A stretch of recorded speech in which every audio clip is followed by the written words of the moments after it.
Panorama group, जो सोचता है वो करता है। अंतर्राष्ट्रीय अपराध की दुनिया में भारत मजबूती से अपराधियों की धरपकड़ में लगा हुआ है। फिर चाहे बात वीजा दिलाने के नाम पर ठगी करने वालों की हो या फिर क्रिप्टो करेंसी जैसी नई तकनीक का इस्तेमाल कर जनता को बेवकूफ बनाने वालों की। अब ये शातिर खेल सिर्फ देश की सीमाओं तक सीमित नहीं रहे, और जब मामला देश की सीमा पार चला जाए तो जिम्मेदारी इंटरपोल जैसे अंतर्राष्ट्रीय एजेंसी की बनती है।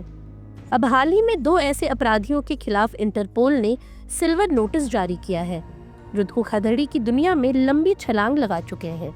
ऐसे में सीबीआई यानी केंद्रीय जांच ब्यूरो ने 2 मामलों में इंटरपोल की मदद से सिल्वर नोटिस जारी करवाया है, जिनका मकसद है आरोपियों की अवैध संपत्तियों का पता लगाना और उन्हें ट्रैक करना।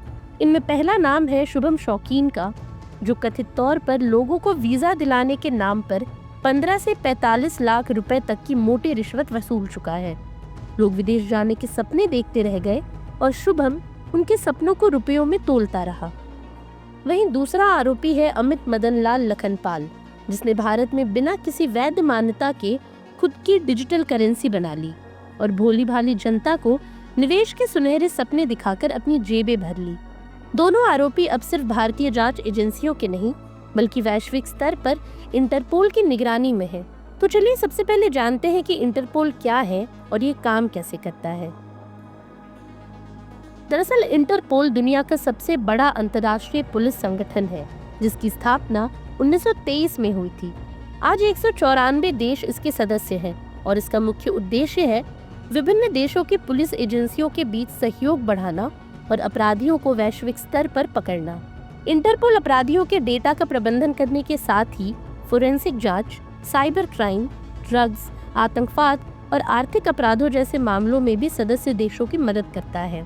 जब किसी देश की अदालत इंटरपोल से कोई सूचना या नोटिस जारी करने का अनुरोध करती है, तो इंटरपोल उसे बाकायदा वैश्विक मंच पर साझा करता है। अब बात करते हैं इंटरपोल द्वारा जारी किए जाने वाले विभिन्न रंगों के नोटिसों की। इंटरपोल कुल मिलाकर 8 प्रकार के नोटिस जारी करता है, जो रंगों के आधार पर जाने जाते हैं। इन नोटिसों का मकसद सिर्फ किसी को पकड़ना नहीं होता, बल्कि अपराध से जुड़ी तमाम जानकारियां इकट्ठा करना, जनता को सचेत करना और संदिग्ध गतिविधियों पर नजर रखना होता है। सबसे पहला है red notice. Red notice Interpol द्वारा जारी किए जाने वाला सबसे चर्चित और प्रभावशाली नोटिस होता है। जब किसी देश की अदालत किसी भगोड़े अपराधी को पकड़ने के लिए इंटरपोल से मदद मांगती है, तब ये नोटिस जारी किया जाता है। इसका सीधा मतलब है इस व्यक्ति को तुरंत गिरफ्तार करिए। इसमें उस अपराधी की सारी जरूरी जानकारियां होती हैं, जैसे उसका नाम, जन्म तिथि, फोटो और यहाँ तक कि उसके बायोमेट्रिक विवरण, जैसे बालों और आंखों का रंग और अंगुलियों के निशान। इसके बाद आता है येलो नोटिस। येलो नोटिस उन मामलों में जारी किया जाता है जहां कोई व्यक्ति लापता हो गया हो या फिर अपनी पहचान खो चुका हो। ये नोटिस खासतौर पर उन बच्चों की तलाश में कारगर होते हैं जो गुम हो गए हो या अगवा कर लिए गए हो। इसके अलावा मानसिक रूप से अस्वस्थ या बुजुर्ग व्यक्तियों की पहचान में भी ये मदद करता है। तीसरा है ब्लू नोटिस। ब्लू नोटिस तब जारी किया जाता है जब किसी संदिग्ध की गतिविधियों, उसकी पहचान या उसकी मौजूदा स्थिति के बारे में अधिक जानकारी जुटानी होती है। ये नोटिस गिरफ्तारी के लिए नहीं, बल्कि निगरानी और सूचना एकत्र करने के उद्देश्य से जारी किया जाता है। चौथा है ब्लैक नोटिस। ब्लैक नोटिस उन दुर्लभ मामलों में जारी किया जाता है जब किसी देश में कोई अज्ञात शव बरामद होता है और उसकी पहचान नहीं हो पाती। ये नोटिस सदस्य देशों के बीच जानकारी साझा करने के लिए होता है, ताकि उस शव की पहचान की जा सके और मामले को सुलझाया जा सके। पांचवा है ग्रीन नोटिस। ग्रीन नोटिस का इस्तेमाल तब किया जाता है जब किसी अपराधी की गतिविधियां वैश्विक स्तर पर खतरा बन सकती हो। ऐसे मामलों में अन्य देशों को सतर्क करने और उनके साथ अपराधी से जुड़े जानकारी साझा करने के लिए ये नोटिस जारी किया जाता है। छठा है ऑरेंज नोटिस। ऑरेंज नोटिस सार्वजनिक सुरक्षा के लिहाज से बेहद महत्वपूर्ण होता है।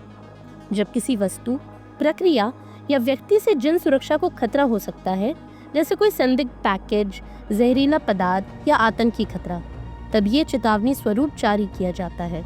सातवां है पर्पल नोटिस। पर्पल नोटिस अपराधियों के काम करने के तरीकों, उनके द्वारा इस्तेमाल किए जाने वाले उपकरणों और उनके छुपने के ठिकानों के बारे में जानकारी इकट्ठा करने के लिए जारी किया जाता है।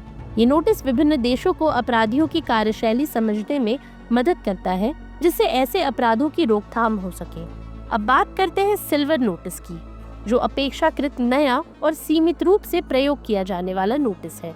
इसका मुख्य उद्देश्य है अपराधियों की अवैध संपत्तियों और उनकी वित्तीय गतिविधियों की पहचान करना और उन्हें ट्रैक करना।